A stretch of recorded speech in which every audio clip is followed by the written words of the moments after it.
Hi guys, welcome to the Improvement Season podcast. It is me, Steve Hall, not Miguel anymore, and Pascal hasn't been replaced by anyone. We do, unfortunately, have Pascal on the other end. Unfortunately, yeah. That's true. And how was your time with the homeless people? Oh, yeah. Didn't you enjoy that, and that's why you came back? Have you ever heard about the story from Buddha, for example? How it came to be and stuff like that? Explain it to me, or tell it. That is a long story. Was it Buddha? Buddha's the fat happy guy. Yeah. Not entirely certain whether it was Buddha, to be honest. Maybe I'm telling the wrong story. But anyway, just in a short nutshell, wasn't it also in the subtle art of not giving a fuck? I think it was, where that guy who thought he doesn't want to experience any kind of services from other people. He had it really well. He was part of a wealthy family and all that kind of stuff. So he enjoyed a lot of privileges, and he didn't really want to go through that one anymore or experience that. He wanted to live like the people outside of the castle, right? So he actually turned down everything, went outside the castle, and tried to live like those people outside the castle. And after a while, he realized that this is actually quite terrible. In the meanwhile, though, his father, I think it was murdered, and he couldn't really return into the castle, right? So he had to actually live that life. Basically something like that. And it's now you who went to go and live with the homeless people because you romanticized that lifestyle. Okay, it wasn't you, it wasn't me. But you gave it a try in Spain to live like homeless people. You came to the realization that it's not as romantic as it seems to be. And now you want to go back to your old lifestyle. This is reminding me of Aladdin and Jasmine being taken. Is it like that as well? I think they're similar. She kind of wants to go on the magic carpet and live with Aladdin and the monkey. I haven't watched those kind of movies since. No, I have watched them. Okay. But since, yeah, I don't know when I saw it last. 20 years or so, something like that, right? When I was super, super young. And that is a long time ago, like we all know, right? But have you heard that Disney is now turning nearly all of those movies into real life movies? No, but I saw Aladdin at the theater, so I guess it was a little bit real life like, which was awesome. So they already, when I'm not mistaken, they already did The Beauty and the Beast, obviously, right? Then The Lion King didn't come out yet, I think. It will come out in theaters. Also, I think Aladdin as well, where Will Smith is playing the djinn. Yeah, like a good genie. And at the same time, I'm just like, is a bit wrong. Don't do that, guys. Come on, you already did so many things wrong now in the past couple of years. Something like Star Wars, for example. The fans I did enjoy those. Yeah, but the fans weren't really happy about those, which I can understand because there were so many controversial things, also so much about social justice warriors. Same thing is now happening with Captain Marvel, and if you haven't seen that, have you seen it, guys? No, it's not out yet. But if you haven't seen what is going on there, which is ridiculous. Like, honestly, just check it out over on YouTube. I haven't seen it. Type in Captain Marvel. And something like, for example, who's covering it really well is The Quartering. Go and check that one out. And please don't watch it in the cinema. Please, because it's ridiculous what Disney and Marvel are trying to pull off there. And I'm, as you can see here, covered.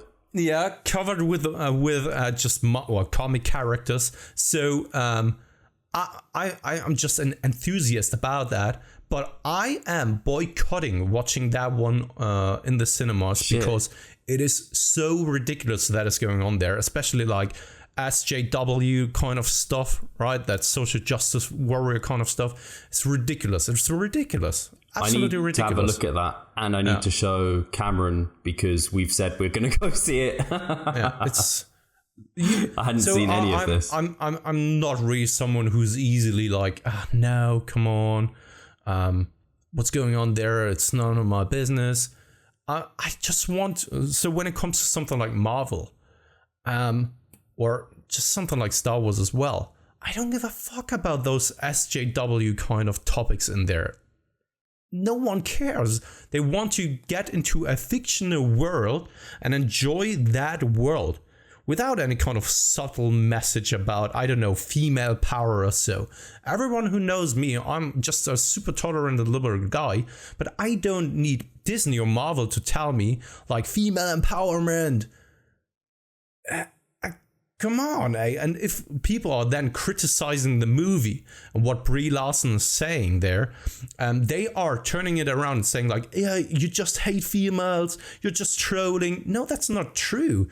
Look at something like Wonder Woman. She got really good reviews for the movie. It was a great movie. She was a female power character, and still everyone was enjoying that movie. But now Captain Marvel's coming around and it was just trying to change the world with fucking Marvel movie. I mean, it's just ridiculous what is going on there. But once again, just check it out. Yeah, I have no idea what I wanted to say, Disney is behind that as well. And I mean, Disney made a lot of terrible choices over the past years, in my opinion. And turning those stories into real kind of movies would just be terrible as well. It would destroy my childhood, actually. Destroyed. It's just, everything was a lie. They're just films, Pascal. Come on. Yeah, but don't know. So back to Seville. It's actually interesting. I was trying to remember. I don't really remember seeing anyone homeless. Really, like normally in cities you really do. Whereas I really don't remember there being many people like that. It was actually a really clean, beautiful city. I say clean because a lot of European cities they're not the cleanest. So yeah, it was where like Athens is not clean. It's quite dirty. No. And I was there. So did I ever? Oh, sorry, mate. We're going so much off tangent. Just a quick one, right?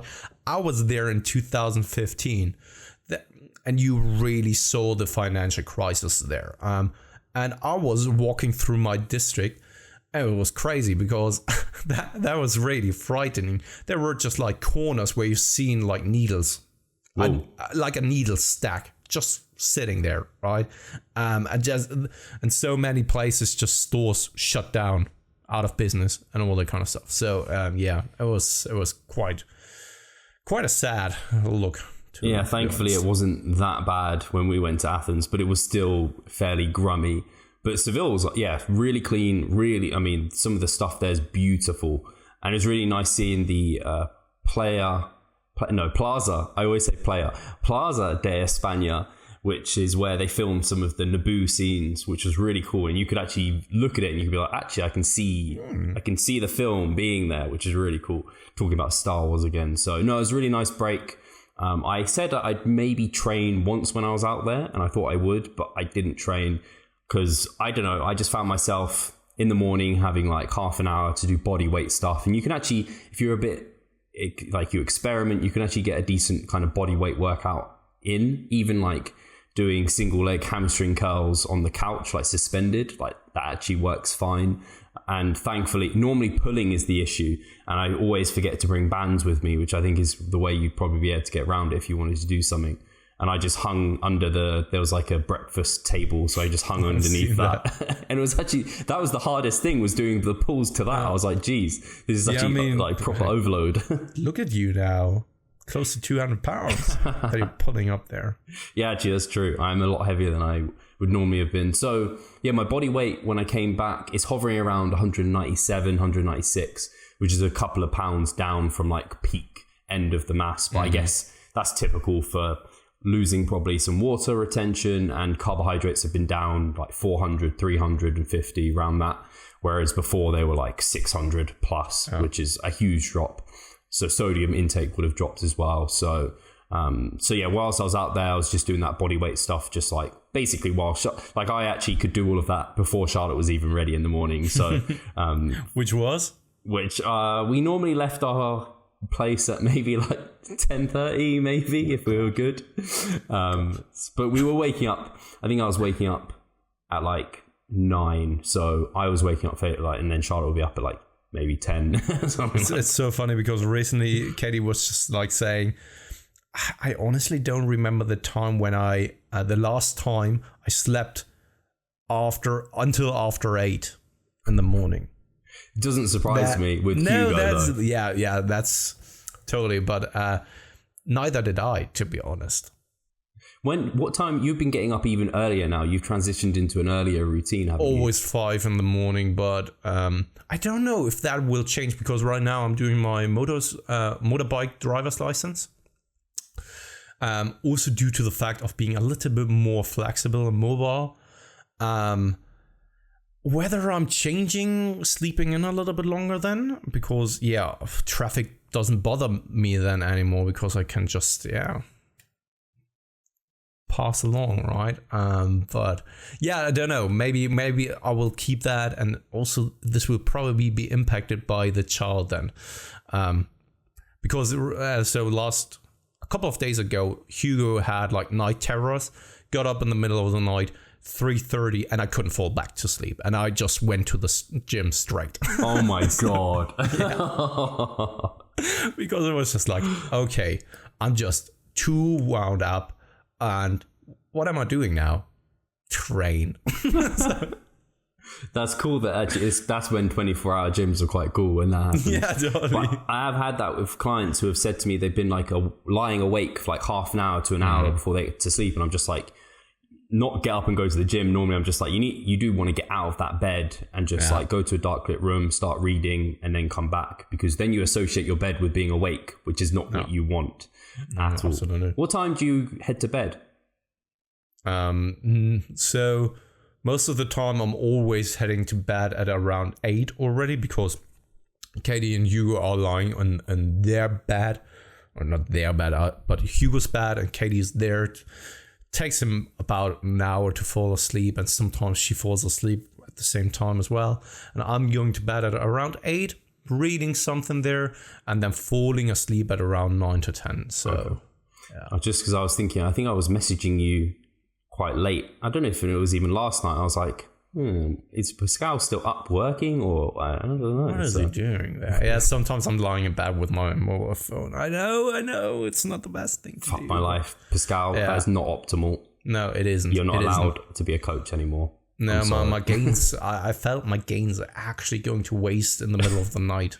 Do you just have woke up and be like, holy shit, what's going on? You do at least have the blue screen, the blue light removal thing on your phone, don't you? I do. Oh, there we go. Boom. Also, just because I wear contact lenses and in the night I wear my glasses, I can't wear those blue light blocking glasses. I know there's an attachment you can buy, but now that we've talked about the blue light blocking glasses, I'm not entirely certain whether they are actually doing a good job or not. And I'm a little bit pedantic when it comes to spending money for just like ridiculous stuff. You look really cool though. Well, yeah. What was I going to say? I don't know where I got to with Seville. So yeah, back, and I guess I'm back into normal routine. Been busy being back, as you might expect. I think that's always the way it is. But this week is quite nice. In fact, having that week of kind of, active recovery basically whilst on holiday, and then just a 1 week kind of primer or maintenance period of time. So volume's been super low this week, which has helped again transition out of the holiday. It's quite nice, like deloading into a holiday, because then you can get all your shit done because you have more time. Being on holiday, active recovery, and then coming back and being in a low volume phase to then mop up from everything that you kind of haven't been doing whilst you're on holiday. I think for someone like you who has been so committed and so much on point with the training and stuff, I think it's actually really beneficial to then have a longer period of time where it's just like, okay, really calm down, just to give the body a little bit more of a break. Yeah, and I think the way that works is quite nice, because if the holiday was maybe more than 5 days, or more than, like if it was a week or more, I'd probably struggle not to get a session in. But because it was that short, it was kind of like really nice. And then it would have been 3 weeks of really low volume, like active recovery is like the lowest volume you'd ever really think of. So I've allowed that I don't really need to take like a longer primer phase or a longer extended lower volume period. I've allowed 3 weeks basically to pass by without having to stress about it, because one was deload, one was holiday, one's coming back from holiday, been super busy. Whereas I think if I was trying to program that in the middle of, I don't know, an off season, I'd be less wanting to take it. So it's quite nice how it forces it on me. And I think it'll only be beneficial for when I come out, which will be next week, starting basically a mini cut. I discussed with Pascal, and I was kind of on the side of whether or not I thought I was lean enough to be able to just do a mini cut and be okay without taking a longer one. But I think I can get away with one more longer extended mass.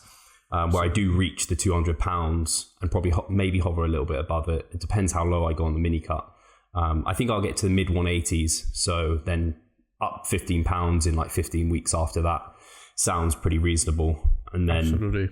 And then it will actually end up being where I will take a longer primer phase at the end of that, hold. And then essentially I think it'll be a 10, maybe an 8 to 10, 15 week diet, depending how I feel, which would act as kind of a diet before the diet if I then maintain and decide to compete next year. Because I looked at my timeline and that actually take me through when I talk about all this through, where I have the extended mass, maintain, extended cut, maintain. It will take me to early next year. And then if I wanted to then diet into 2020 shows with Pascal, it may well be on the cards. It depends if I've improved enough. It's actually, I think, to give Jack Gadd a shout out, I'm not sure if he will listen to this, but I saw his post recently where he was kind of disappointed in his stage weight compared to his previous stage weight, and where he was really, he was kind of like, because they were very similar, almost identical, but obviously he was like, I can see I'm leaner and I look bigger, so I have gained muscle, but it looks like maybe I've only gained like a pound or so, and I thought I gained like 5 or 6 pounds. And so in my head, I'm like, I really hope I've gained more than a pound, because I could have easily just gained a pound. It's that natural. I mean, you can clearly see that he made tremendous progress in his off season, especially just overall. I wanted to say especially on his legs, but it was just overall. And 1 pound of muscle, if that's what you end up looking like, great. Yeah. I mean, it's crazy to me as well to think, Jack, again, to bring up Jack, and people can go and look up Jack Gadd on Instagram if you haven't seen him. Like, he's the same height as us, and his stage weight was like low 150s. And like, that's only there's 10 pounds or so. Well, actually, yeah, a bit more than 10 pounds between me and Jack at stage condition. I'd say we're both probably as conditioned as each other with the same height. Arguably, I'd say he's probably a better looking bodybuilder than me.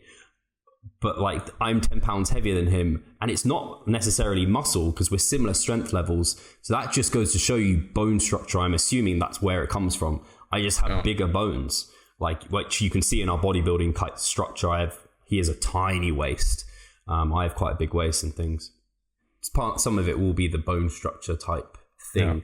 But yeah, then he competes as a lightweight and I'm a middleweight, and yeah, it'll be interesting to see where he goes in future anyway. But I don't know where I was going with that. Basically, I'll do that diet before the diet, then maintain, and it will be a case of, do I enter into a 2020 off season, or do I decide to pull the trigger? And I think there'll be a lot of thoughts in my head to whether or not I decide to do that or not. And we'll just see how things are going. I think I'll be persuaded quite a bit if certain people are definitely competing, including yourself. Yeah, hopefully. It's about time. So with you, how's the diet going? You took a diet break. You've actually got a fair amount that's been going on. So yeah, last week everything was going actually quite well, right? And last week, all of a sudden, the hammer hit me, which is quite funny because now when you're listening to that 2 weeks ago, I was training with Chrissy, friend of ours, and Tim, current client of mine and also friend of mine. And during that time, I already said like, yeah, soon I'll have to take a diet break. And just like 1 or 2 days after, I was like, okay, shit. Because also my eyes are just playing up on me. I don't know what it is, but it is like as if I looked into bright light. I see all the time just flashes in the middle of my eyes or my eyesight, which is really annoying and also a little bit concerning. And at the same time, my eyes are just like constantly dry. So right now I'm wearing my contact lenses, but just for this podcast.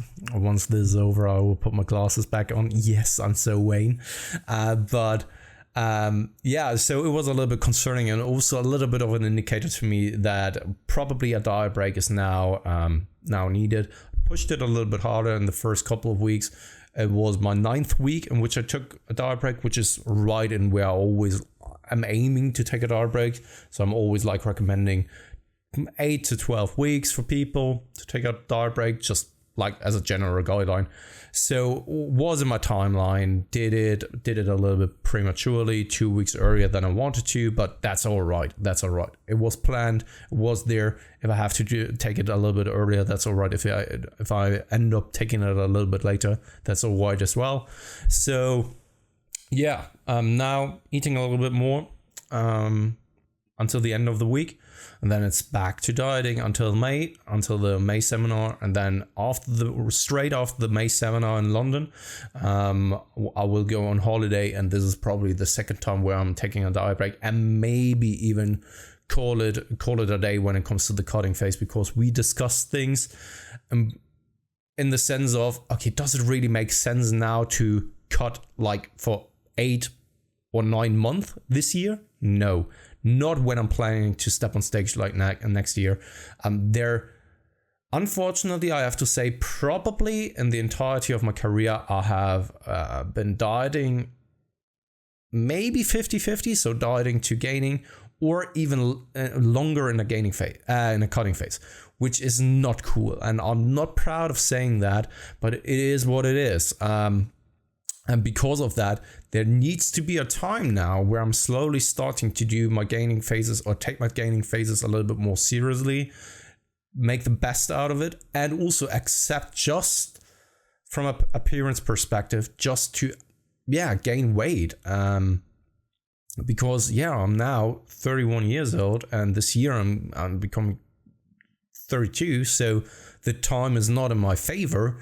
And if I'm not actually committing to gain weight now, or commit to overall just gaining muscle mass, if it's getting harder and harder. And the funny thing is that you actually want to build as much muscle mass, just from a health perspective as well.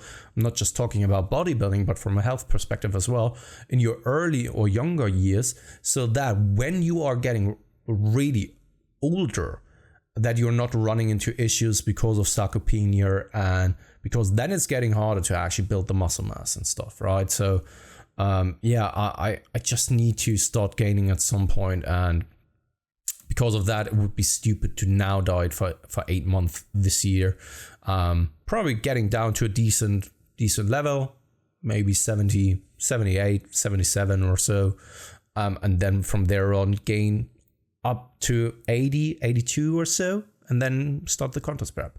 That sounds like a better idea to me now, instead of going all the way down to 75. Then I don't have enough time to actually gain again, because of the child who's set to come on the 10th of August. This will probably change, but during that time, the first 4 to 8 weeks, I'm not planning to cut or to gain, because nothing will be productive. So these weeks will already be gone. Right? And I better make sure to plan ahead right now. I better make sure to then, once I am finished with those 4 to 8 weeks, and I'm able to get back on a more productive road, that I'm gaining during that time, up until the point where I'm then starting the contest prep next year, which will probably then, hopefully, due to my body composition, first be in like March or so, instead of already at January. Mm-hmm. Yeah, because I know your show was going to be in August. So if you were to continue dieting through till like that time, it'd be stupid. Like, you'd be shredded for no reason. Yeah. for the birth of my child. Baby. Hey, come I got shredded glutes for you. Yeah. Look at that. But it's good you can plan now although, like we talked about my holiday, you can plan to make it work within an overall as optimized as you can overall plan, like we do with our clients. If we don't just, suddenly out of the blue, this baby's here. It's like, actually, I planned to have that as a lower volume period where I feel like I'm still being productive and living my lifestyle that's important to me. So that's really cool. And I think, it makes complete sense not to be. Yeah, and I love that. And this is also why I'm a coach as well, because I'm living, that sport, so to speak. But at the same time, I mean, I have now a family, and I'm not kidding about that. I'm serious about that, of course, right? And I'm already saying that now, even though that the baby hasn't been born. Who knows what's happening, right? It could always happen, or something could always happen. But I still have Hugo and Katie around as well, and they have become like a high priority for me, and that stands above many things. And that is also competing, to be honest. I mean, competing it's a nice thing to do, but it's not. To be honest, no, you know what I mean, right? I mean, when you want it, yes. Cool, sure thing, go ahead, do that. But at the same time, I mean, it's in my opinion at least, never worth the trade-off of something like family or possibly other things. I mean, people have other priorities in life, and natural bodybuilding especially, where you're not making any kind of living out of that, and these kind of achievements are only for you. I'm not saying that it's not important then, but they shouldn't take over your life, these kind of goals, because at the end of your life, yes, you've possibly won some natural bodybuilding shows. If not, you stepped on stage. But for what cost, right? For what cost?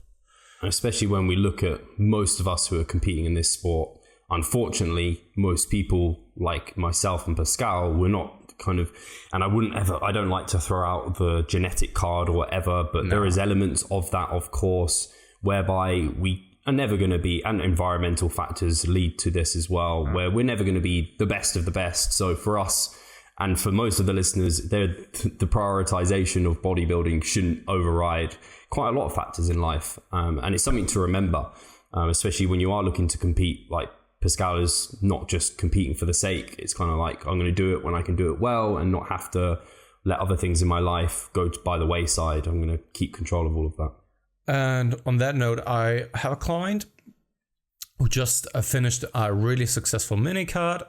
He improved tremendously in the way he looks, and he's quite happy with his physique. But he also came to a lot of realizations throughout this mini cut, and one of them was he always had like the thought of maybe stepping on stage one day, and he came to the realization like, Pascal, I will probably never compete because I already got somewhat of a taste of what hard dieting feels like.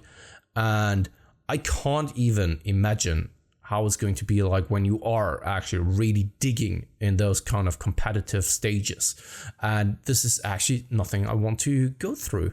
And I think that is absolutely fine. And props to him for being that honest with himself and coming to that, realization, because I think many people still are lying to themselves because they think they have to do it, or because they imagine the outcome of like, yeah, it would be so cool to step on stage, but they are forgetting about the process and what is actually required to get there. The thought of it is always appealing, always. It's also appealing to get rich, all right? But the things you have to do to actually get there, are you really willing to do that? And not many people are.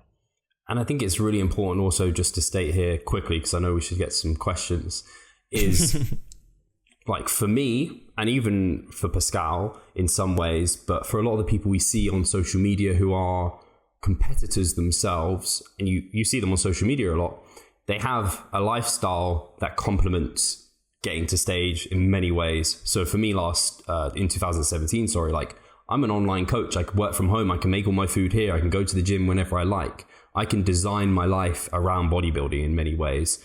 And Pascal now, with kind of having children and things and a family involved, it's not quite as easy, but it's still maybe easier than if you had a different job and you had a 9 to 5 where you had to work overtime or whatever it might be.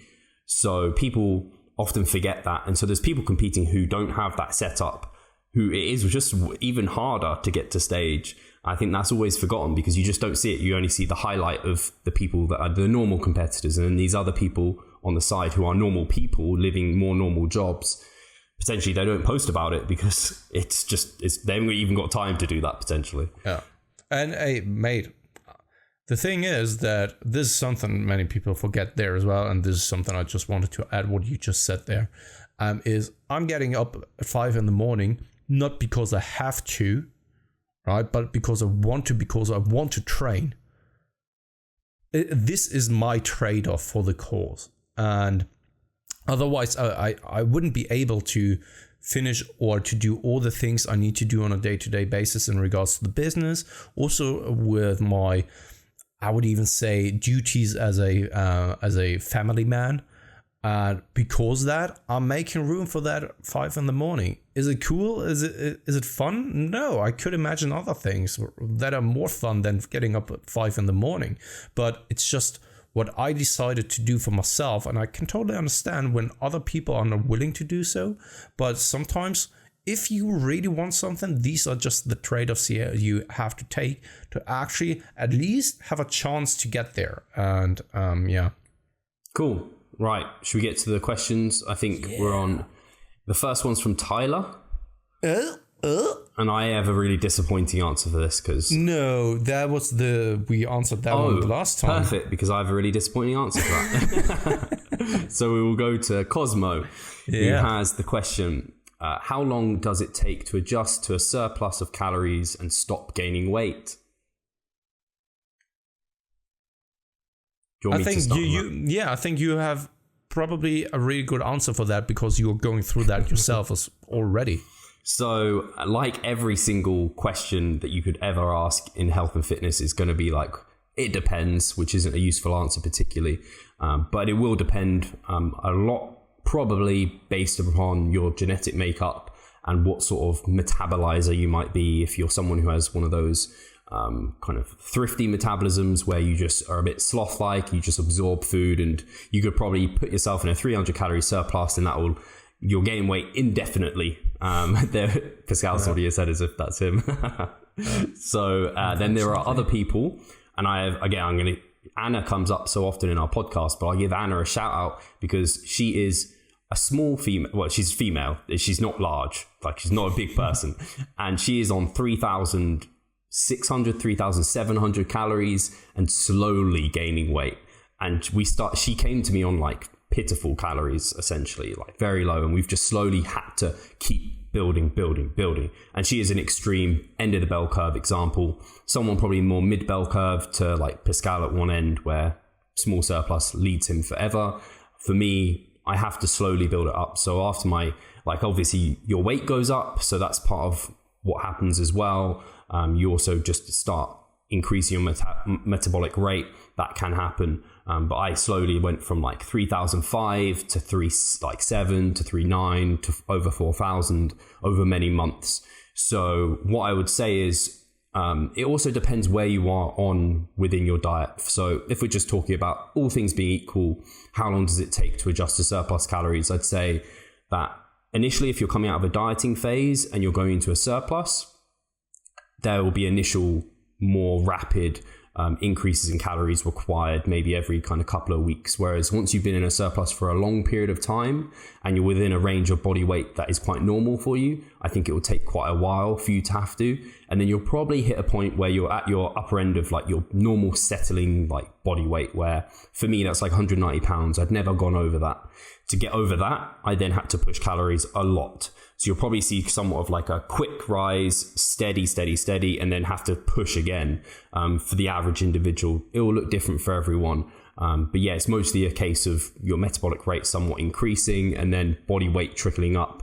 And then it just moves forward from there. But I really would say fairly infrequent changes. The soonest I'd ever make a change is like after 2 weeks. I wouldn't make it on a week by week basis unless it's like transitioning right out of a diet or something like that. I think that's covered most angles. Yeah, absolutely. The only thing I wanted to add there is there are even studies looking at people who are overfeeding, like on high calories, and some people hardly gained any weight at all, and some people gained shit tons of weight, and that is mostly down to the activity levels. Yeah. Some people are just like starting to ramp up their activity levels without them noticing that like drastically, right? These are most of the time the hard gainers. Feed them and they get more active. Feed them even more and they get even more active, right? And for some people, especially like those who have an easy time to actually gain weight, those are probably the ones who aren't really as adaptive when it comes to increasing the need outside of that. Something I always notice is when I get to those sticking body weights, I end up getting really hot and sweaty all the time. And I'm just like a hot mess. Like, why am I hot? It's like freezing cold outside and I'm boiling in shorts. Cool. So next question is from Brian Grant, who is also a Patreon supporter. Go him. He has asked, hey guys, long time listener. Oh, and by the way, thank you, Brian. I just have to say that it means so much when we have Patreon supporters because we don't really push about it. We don't really, many people don't know that we even have an account. We're doing a poor job at actually. So people who have reached out and like found it and subscribe, like it means the world. So thank you so much. So hey guys, long time listener, first time question asker. My question is this: if you could only use one metabolite technique for the rest of your training career, which would you choose? So personally, I enjoy cycling through blood flow restriction, myoreps, and intraset stretching. And why? Oh, and he wants why from us, obviously. So thanks, fellas. Love your business. So are we already talking so exclusive kind of techniques, such as the BFR myoreps or so? Or are we specifically just talking about how to build up metabolites? I was assuming it was like, what's your favorite technique to build? Okay, because metabolites? Otherwise I would say like high repetition stuff close to failure. Yeah, because they're all very similar. Yeah, but other than that, I think my go-to exercise technique would be myoreps. Just, it's quick, it's efficient, it is nasty, especially on things such as leg extensions. Leg extensions are horrible. That is horrible. I mean, like, holy shit. But yeah, I mean, when I'm doing a metabolite block, I'm not using any kind of BFR, for example. Intraset stretching, neither do I use that. And yeah, my reps I use, giant sets I use. So I'm actually, I don't even use that many, so I can't really say that I have tried them all. And I think that then we could also talk about something like cluster sets, which is kind of closely related to something like myoreps, right? But yeah, myoreps would be my go-to, I think. Which muscle group is your favorite for a pump? I really think we're talking leg muscle. extensions. Right, okay. No, so the quads, but it's nasty. So you can't really do that all the time. So if I'm not in the right mindset, then probably something like just biceps, just the bro-ish kind of stuff. But yeah, if I had to choose one, it's my reps on something like quads. So I was having an immature joke by saying, I know that. Oh, okay, you just... But today's episode is all about your immaturity. Whereas all the 96 episodes before that was my immaturity. What was I going to say? The funny thing is, when you go through and you do these, you realize loads of these metabolite techniques have different names, yet they're all pretty much the same, like myoreps, cluster sets, rest pause, like giant sets. They're literally the set, like they're very much the same. Like you do like an initial set, and then every set after that is fewer reps, close to failure, and they're all super similar. And they all just very similar. Yeah. So, but yeah, especially for me, like what's it called again from Scott Stevenson? Yeah, I always forget what his are called. Shit, I was just looking that one up just like yesterday, I think. Yeah, but they are really, really close. I mean, they came out of existence from the cluster sets, if I'm not mistaken. Yeah. And I think I would pick supersets. I hate and love supersets, like where you do a smaller muscle group, like an isolation exercise, and then go into a compound. Again, high reps, close to failure, but those screw me over, especially on legs. Like I can literally do one leg superset for like quads, and I'm dead. Quads are gone. That's when they got my exertion headache when I did 3 sets. I screwed myself over big time. So muscle rounds, that is the one. Yes. Super similar. Cool. Next question. Yeah. Oh, he said why. I didn't really have a reason why, did you? No. I just... Feels good. Yeah. Burn. Burn, baby. Oh, gosh, this is a long question. Oh, Will, my man. This is my client. What's going on there? Will has asked, I recently started jiu-jitsu and feel that I definitely benefit of my strength from bodybuilding, even though I'm not that strong. Recently, I had the thought and assumption that I would have been even stronger on the mat if instead I did powerlifting. Not that I want to do it, just spontaneous thought assumption.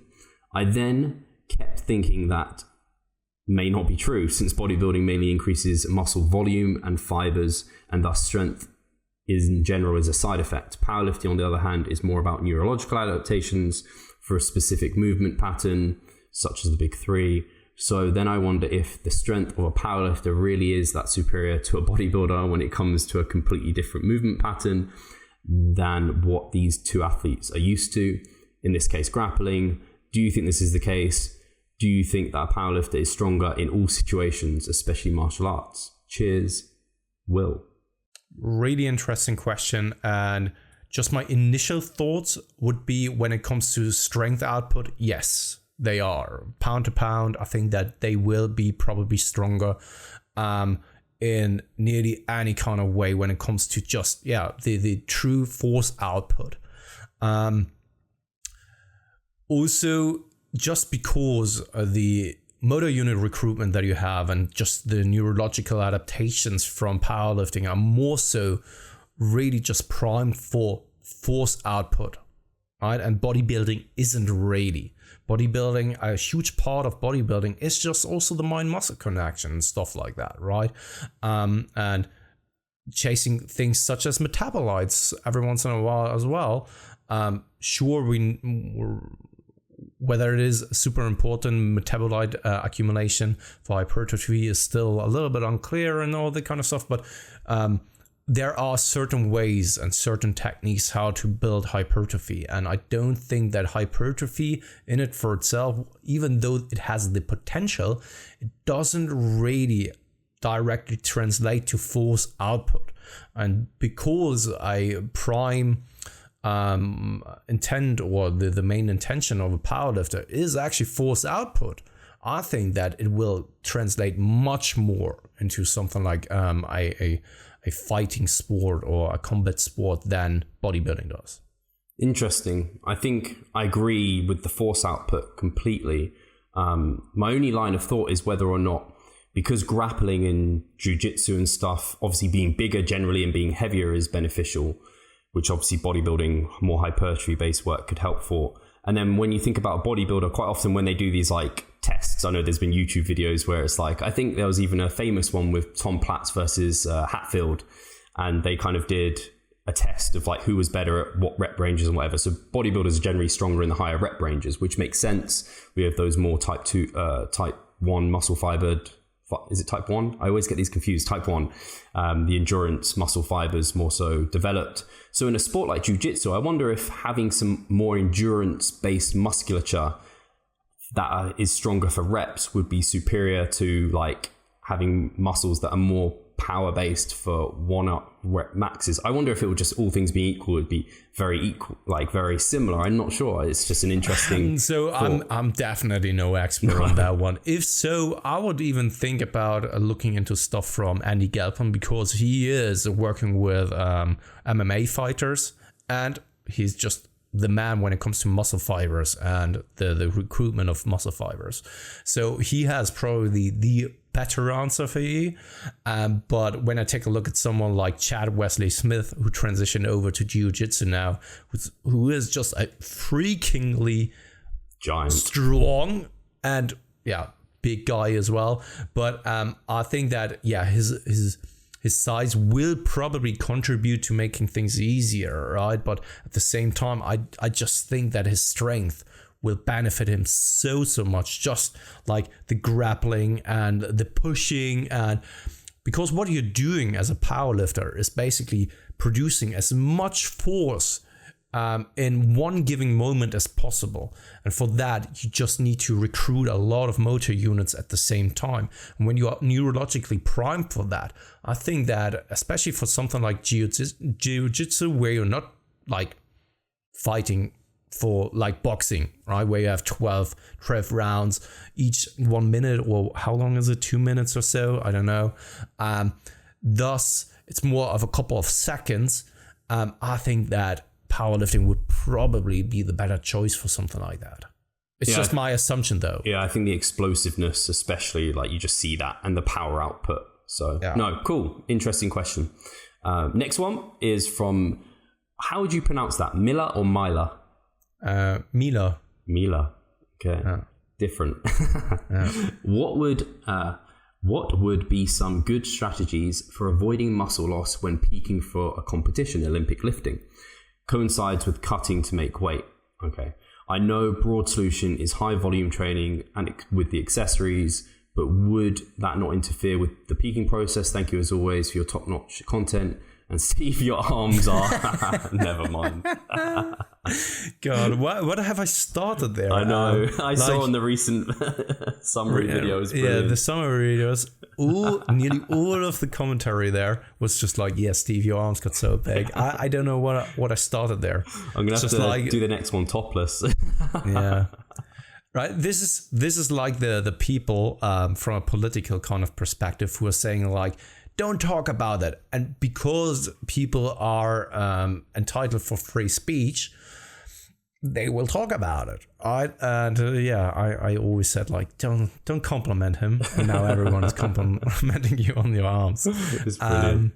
But yeah, just to give my stance a little bit on the thing here, I don't think that muscle loss is a big concern for someone like you unless you are super lean. We just had the episode with Mike Isfertel where he talked about muscle loss, and that was basically my question. However, I have to say that I don't really fully agree with Mike's what Mike said there, because I dug into the literature as well on muscle loss on athletes. And yes, I think that Mike and I do agree on many things. But when it comes to something like, for example, going into really severely leanness levels, I do still think that there's not enough literature out there, nearly any at all, where you can make a statement that true muscle loss is actually a thing for a population like us. More studies need to be conducted to actually give a clearer idea about that. There are, however, side products such as, because he brought up sleep deprivation there as well, but sleep deprivation, I don't think that sleep deprivation is the mechanism that leads to muscle loss, but more so the byproducts of that. You are lethargic, and because of that, your central nervous system isn't running as well. Thus, you can't really promote all the motor units as well, once again. And because of that, your performance output isn't as high. And when you're doing that for a longer period of time, muscle loss will be more likely to occur because you are regressing in your progression. However, for someone like who's doing Olympic weightlifting or powerlifting, as long as your lifts don't really go down significantly, which is mostly a technical thing and a neurological thing. And once again, as I already said, the neural adaptations are also mainly fueled by nutrition, especially something like carbohydrates. And when you're not doing drastic things there, your performance shouldn't really be impacted too much. Once it's impacted, I would actually take a look at the nutritional approach and readjust there. But other than that, you're probably not going to cut like 10 kilograms or so, but more so only like 2-3 kilograms, if at all. And then in that scenario, you shouldn't really be concerned with any kind of muscle loss. And if you do, you're taking things probably to an extreme level in regards to the caloric deficit or other aspects on your training or nutritional approach. Yeah, I guess from a theoretical angle, and I really liked your answer there, Pascal, is whether or not you're going to be training at such low volumes that you're below what your maintenance volume would be for that short period of time. And when we're talking about peaking, what is that, a month? So it's not a long period of time for most people. And volume, it does get pretty low. But like Pascal said, if you're not in a harsh calorie deficit, you're not going to be bringing down kind of or you're not going to be bringing up the requirements of volume by so much by being super aggressive. And I generally think the idea, the immediate response I had to this was that cutting shouldn't coincide with peaking. In general, you should be looking to maintain during that period of time, I think is probably the wisest choice. Then you have all that nutritional availability to be at your best, to perform your best and feel your best. And I think probably ideally you would have done the cutting beforehand, probably with some hypertrophy training where you are securing all your muscle mass guaranteed pretty much. Then you can come into your peaking phase at the body weight you want to, even eat up slightly into it potentially. If you're in in a really well-fed state, you're going to perform way better. So if you've got the time to even plan backwards a little bit, I would say do a hypertrophy phase, cut with that. And then when you go through your peaking phase, maintain through that period of time, you probably see way better outcomes. And you might even be able to cut, and you know more about this than me, Pascal, some water weight ahead of time and cut a fairly decent amount so that you could be in a really good position. I don't know how it is with Olympic weightlifting though, with the weigh-in, whether it is also just 2 hours, because that can make things quite hydration hard then. When it's a weigh-in of 24 hours, you can cut so much water without any kind of huge detrimental outcomes the next day, and when you're doing things really smart. But let's just theoretically say your peaking block is right in front of us, right? So you don't have the time to pre-plan, such as Steve now suggested. You have to, and you are really, you have to lose a little bit more weight, so you have to be a little bit more aggressive. So let's just theoretically say that's the case. Adding in some hypertrophy training now is not specific to your goals and probably interferes with your neural adaptations as well when you're doing too much of those. And also at the same time, because you are cutting and because you're peaking at the same time, your recovery capabilities aren't really on par with what they have been the entire time previously. Because of that, the risk of you, by adding some hypertrophy work, being first and foremost non-specific, taking focus away from the specificity of your overall goal, and also accumulating just fatigue as a side product is now increased. And this is something where you have to really be cautious then with just looking at your overall performance, because in a peaking protocol, you should prime yourself to actually perform your best on that day and be actually really specific when it comes to doing the job that you want to perform on that specific day. And doing some high volume training is probably taking something away from that. Will it be much? I don't know. Could be. But there's always the risk of it that it will impact your overall performance output, and it could have been better. Yeah, it's hard to actually, it's like, the reward is maybe you maintain some more muscle, but the risks for your specific sport probably outweigh any of the potential rewards there. Yeah. Cool. One more question? Yeah. Awesome. So we have, also, by the way, I want to bring this up now because I should have brought it up before. I saw someone comment on the podcast with Mike where I was saying, no, yeah. Yeah. Which I then watched and I was like, shit, I do that every time. And then I noticed, I started Googling it. I was like, why did I do this? Why do people do this? And then I found myself doing it in a conversation later in the day. And I was like, it's kind of it's a British thing where you're like, oh no, yeah. Like it's a way to soften conversation or something. So it was just funny that came up. And then I was really confused to why I would have done that. But when you listen through the conversation, it kind of, for whatever reason, seems to make sense in a British mind. Yeah. So last question, is Kay. And any research talked about, provide links, not a question. I can totally see where you're coming from, and I would love to do that, but we are first and foremost already doing the podcast, and then the takeaway episodes and this improvement season. What we've already done now is provide on this. So I'm just speaking about the improvement season, because with the podcast, we are trying to always provide the links to the studies when they are important.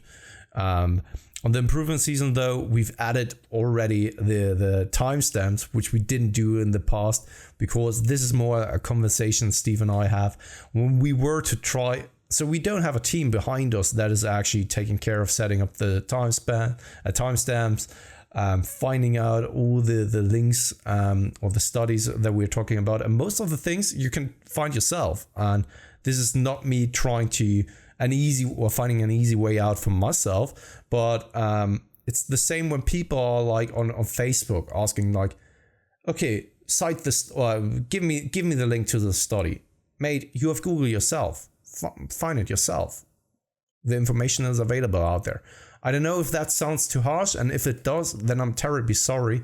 And feel free to join us in our team and be the man behind the scene and provide and write all the text and timestamps and find out the links. I mean, this is not a joke. I mean it seriously, because you can even help us with providing those kind of things. I don't know. I don't think we really mention studies all that often, actually. So it's not. Yeah, I don't think it's a major concern. And I would say I agree with Pascal in that you normally can, if you've heard us mention a study or describe one, it is pretty easy to Google. We would have to be doing the same. And we aren't researchers. We can't cite studies off the top of our head. Miguel, on the other hand, potentially, like if Miguel was going through loads of studies, he very much would probably be able to provide you the links very quickly. But myself and Pascal, we're not like deep in the research. We are more practitioners in that regard, and doing more content production. So unfortunately, it's probably not something we can invest the time into at the moment. But thank you for kind of asking. And if it's really important to you, then just send a comment in the comment section below, and I'm more than happy to actually look it up for you. But when, for example, I'm just speaking about myself when I'm saying like, okay, there's a study where it was like yada yada yada. For example, we brought up the thing about the overfeeding and the people who then compensated with a lot of activity outside of the gym. Sure, I can probably find that, but it would take so much more time to just first and foremost listen through this episode again. Okay, did I mention a study here or so? Find it out. And it's like Steve said, we are mostly practitioners.